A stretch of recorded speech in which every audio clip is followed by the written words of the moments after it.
भारत का मिशन चंद्रयान-3 कामयाबी से चांद के साउथ पोल पर उतर चुका है और इस तरह इंडिया दुनिया का पहला मुल्क बन गया है जिसने चांद के जनूबी पोल पर साउथ पोल पर कामयाबी से कोई मिशन बाहिफाजत उतारा है, उसकी सॉफ्ट लैंडिंग की है। जबकि ओवरऑल दुनिया भर में चांद पर सॉफ्ट लैंडिंग की सलाहियत रखने वाला ये चौथा मुल्क बन चुका है। इस मिशन चंद्रयान-3 का चांद के साउथ पोल पर सॉफ्टली लैंड करना एक बहुत बड़ी कामयाबी है। लेकिन इस मिशन का मकसद सिर्फ चांद की सतह पर उतरना ही नहीं था, बल्कि इसके साथ कुछ साइंटिफिक इंस्ट्रूमेंट्स भी मौजूद हैं, आलात भी मौजूद हैं, जो चांद की सतह पर उतरने के बाद टोटल 14 दिन तक, जमीन के 14 दिनों के बराबर, जो चांद के एक दिन के बराबर है, इतने वक्त तक ये चांद की सतह के ऊपर मुख्तलिफ एक्सपेरिमेंट्स करेंगे, साइंटिफिक स्टडीज करेंगे और उनका डाटा वापस जमीन पर ISRO को भेजेंगे। और इस वीडियो में हम चंद्रयान-3 के इन साइंटिफिक इंस्ट्रूमेंट्स को और इनके जरिए से की जाने वाली साइंटिफिक स्टडीज को इंतहाई मुख्तसर और आसान अंदाज में समझने की कोशिश करेंगे।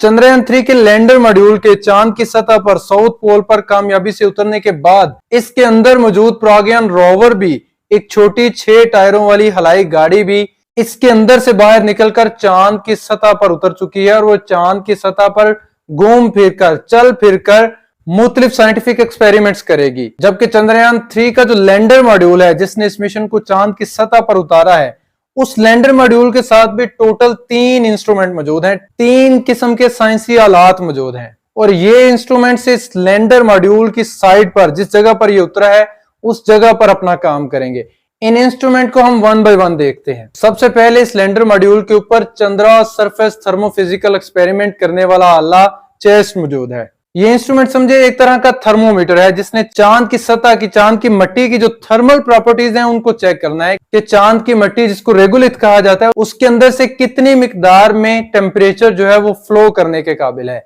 ये एक तरह की प्रोब है जो लैंडर मॉड्यूल के चांद के सतह पर उतरने के बाद एक्टिव होगी और ये प्रोब चांद की सतह पर, चांद की मिट्टी के अंदर 10 सेंटीमीटर तक पेनिट्रेट कर जाएगी, 10 सेंटीमीटर तक उसके अंदर चली जाएगी और उसके बाद ये चांद की सतह को टॉप से गर्म करना शुरू करेगी और चेक करेगी कि उसके हीट अप होने से, चांद की मिट्टी के हीट अप होने से वो हीट जो है वो नीचे 10 सेंटीमीटर तक किस हद तक फ्लो करके जाती है, यानी चांद की मिट्टी कितना उस टेम्परेचर को कंडक्ट करने के काबिल है, चांद की मिट्टी के ऊपर की हीट जो है वो किस हद तक चांद की सतह के नीचे फ्लो करने के काबिल होती है। इसके बाद दूसरे नंबर पर लैंडर मॉड्यूल के ऊपर एक आला मौजूद है जिसका नाम रामबा LP है, रामबा लैंगमुइर प्रोब है। लैंगमुइर प्रोब किसी भी ऐसे आले को कहते हैं जो प्लाज्मा को स्टडी करता है। प्लाज्मा क्या है? ये मैटर की फोर्थ स्टेट है जो कि आयंस की फॉर्म होती है, यानी जब एटम्स जो हैं वो आयंस की फॉर्म में हो, उनके इलेक्ट्रॉन्स उनके न्यूक्लियाई से अलग हो चुके हों और वो आयंस की फॉर्म में, चार्ज पार्टिकल्स की फॉर्म में हो,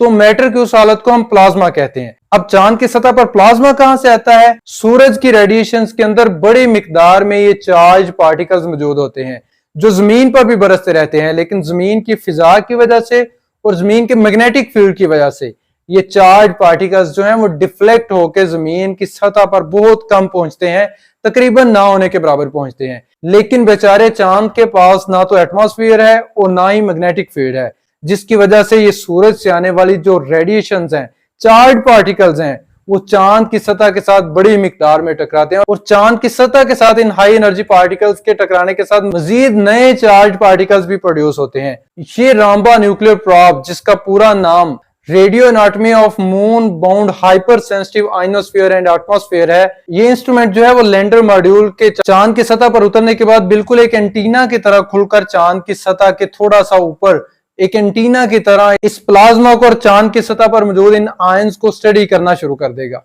इसके बाद तीसरे नंबर पर विक्रम लैंडर के साथ या लैंडर मॉड्यूल के साथ एक आला मौजूद है जिसका नाम इल्सा है। ये instrument for lunar seismic activity है, यानी ये चांद की सतह पर सीज्मिक एक्टिविटी, छोटे छोटे जो चांद की सतह पर जलजले आते रहते हैं, उनको स्टडी करेगा। हमारा चांद सोलर सिस्टम के बिल्कुल आगाज में जब जमीन बनी थी उसके लगभग ही ये वजूद में आ गया था और उस वक्त ये इंतहाई गर्म था। तब से लेकर आज तक हमारा चांद जो है वो मुसलसल ठंडा हो रहा है और इस ठंडा होने की वजह से ये सुकड़ रहा है और इस सुकड़ने की वजह से इसके अंदर एनर्जी एक्यूमुलेट होती रहती है, इकट्ठी होती रहती है और बाज़ का तो उस एनर्जी के रिलीज करने की वजह से चांद की सतह पर छोटे मोटे जलजले आते रहते हैं और इन जलजलों की वजह से चांद की सतह पर मुख्तलिफ दरारें भी ऑब्जर्व की गई हैं। चंद्रयान 3 के विक्रम लैंडर का ये इंस्ट्रूमेंट इल्सा इन्हीं जलजलों की मिकदार को चेक करेगा कि ये किस मिकदार में आते हैं और कितनी तादाद में आते हैं और इनका मैग्नीट्यूड क्या होता है। ISRO की तरफ से लैंडर मॉड्यूल के ऊपर ये 3 इंस्ट्रूमेंट इंस्टॉल किए गए हैं। इसके अलावा नासा की तरफ से प्रोवाइड किया गया एक छोटा सा साइंटिफिक इंस्ट्रूमेंट भी इस लैंडर मॉड्यूल के ऊपर मौजूद है। ये इंस्ट्रूमेंट लेजर रेट्रो रिफ्लेक्टर अरे है। ये बिल्कुल समझ लीजिए एक छोटा सा शीशा है जो विक्रम लैंडर के टॉप पर मौजूद है और इसके अंदर कोई मशीन या इंस्ट्रूमेंट मौजूद नहीं, बल्कि जमीन से इस रेट्रो रिफ्लेक्टर के ऊपर लेजर पल्सेस फेंककर और फिर उनके रिफ्लेक्ट होकर वापस जमीन तक पहुंचने के टाइम वगैरह को कैलकुलेट करके जमीन और चांद के दरमियान एग्जैक्ट डिस्टेंस फाइंड करने की कोशिश की जाएगी, उसको मजीद प्रिसाइज और बेहतर करने की कोशिश की जाएगी। लैंडर मॉड्यूल के इन इंस्ट्रूमेंट्स के अलावा जो प्रोग्राम रोवर है जो लैंडर मॉड्यूल के अंदर से निकलकर इस वक्त चांद की सतह पर मौजूद है, उसके साथ भी 2 मजीद इंस्ट्रूमेंट्स इंस्टॉल हैं और इस प्रोग्राम रोवर के साथ एक अपना छोटा सोलर पैनल भी मौजूद है जिसकी मदद से ये इलेक्ट्रिकल एनर्जी हासिल करेगा और अपने इंस्ट्रूमेंट्स को काम करने में मदद देगा। ये इंतहाई छोटा 26-27 किलोग्राम की एक 6 टायरों वाली चांद गाड़ी है, ल्यूनर रोवर है। इसके ऊपर जो 2 आलात मौजूद हैं वो दोनों चांद की मिट्टी का एक तरह से केमिकल एनालिसिस करेंगे कि उसके अंदर कौन कौन से कंपाउंड्स मौजूद हैं। इन दोनों इंस्ट्रूमेंट्स को भी बारी बारी देखते हैं। इसमें पहला instrument APXS alpha particle X-ray spectrometry है। ये इंस्ट्रूमेंट जो है वो अल्फा पार्टिकल्स और एक्सरेज का इस्तेमाल करके चांद की मिट्टी के मुख्तलिफ सैंपल्स की मुख्तलिफ जगहों से उसके केमिकल एनालिसिस करेगा, उसके अंदर मौजूद जो धातें हैं उनको स्टडी करेगा। अब ये अल्फा पार्टिकल्स जो हैं वो आपको पता होना चाहिए कि ये न्यूक्लियर रेडियो एक्टिविटी के जरिए से निकलते हैं, इसके अलावा इनका कोई सोर्स नहीं। इसीलिए इस इंस्ट्रूमेंट के साथ क्यूरियम 244 रखा गया है। ये क्यूरियम 244 जो है वो एक रेडियो एक्टिव एलिमेंट है जो कि अल्फा पार्टिकल्स और एक्सरेज का सोर्स है। इसके अंदर से निकलने वाले अल्फा पार्टिकल्स और एक्सरेज जो हैं वो चांद की मिट्टी यानी रेगोलिथ के ऊपर जाके टकराएंगे और उनके टकराने से, उनकी बम्बार्डमेंट से रेगोलिथ के अंदर मौजूद जो एलिमेंट्स हैं वो एक्साइट होंगे, उनके अंदर से भी रेडिएशंस निकलना शुरू कर देंगी और इन निकलने वाली रेडिएशंस को इस इंस्ट्रूमेंट के साथ मौजूद जो डिटेक्टर है वो डिटेक्ट करके चेक करेगा कि ये कौन से एलिमेंट्स के अंदर से निकलने वाली रेडिएशंस हैं। हर डिफरेंट एलिमेंट के अंदर से निकलने वाली ये जो रेडिएशंस हैं उनकी एनर्जीज या वेवलेंथ्स जो हैं वो एक दूसरे से डिफरेंट होंगी और उन वेवलेंथ्स को पहचान कर स्पेक्ट्रोमेट्री के अंदर जो है वो एलिमेंट्स की पहचान की जाती है और ये खास इंस्ट्रूमेंट जो है वो हैवी एलिमेंट्स, हैवी मेटल्स की चांद की मिट्टी के अंदर मौजूदगी का पता लगाएगा, जैसे कि मैग्नीशियम, सिलिकॉन, एल्यूमिनियम और आयरन वगैरह। इसके बाद दूसरे नंबर पर इस प्रोग्राम रोवर के साथ जो इंस्ट्रूमेंट मौजूद है उसका नाम लिब्स है। ये LIBS laser induced breakdown spectroscopy है, यानी इस इंस्ट्रूमेंट के जरिए से चांद की मिट्टी के ऊपर, रेगोलिथ के ऊपर, एक खास हिस्से के ऊपर लेजर को फोकस करके फॉल किया जाएगा, बम्बार्ड किया जाएगा, जिससे उस पॉइंट के ऊपर, उस जगह के ऊपर जो चांद की मिट्टी है, रेगोलिथ है, वो प्लाज्मा में कन्वर्ट हो जाएगी, मेल्ट हो जाएगी हाई एनर्जी लेजर की फोकस्ड बीम की वजह से। और इस तरह हाई एनर्जी की वजह से, वो मेल्ट होने की वजह से उस मिट्टी के अंदर मौजूद जो एटम्स हैं वो एक्साइट हो जाएंगे और एक्साइट होने के बाद वो अपने अंदर से रेडिएशंस को एमिट करेंगे। उन रेडिएशंस को रिकैप्चर करके, इसके साथ मौजूद डिटेक्टर रिकैप्चर करके, पकड़ के उनके एनालिसिस से ये चेक करेगा कि उस खास जगह के अंदर कौन कौन से एलिमेंट्स मौजूद हैं। इस तरह ये प्रोग्राम रोवर जो है वो चल फिर कर, इसकी स्पीड जो है वो 1 सेंटीमीटर पर सेकंड है और ये अपने लैंडर मॉड्यूल से, जिसने इसको चांद की सतह पर लॉन्च किया है,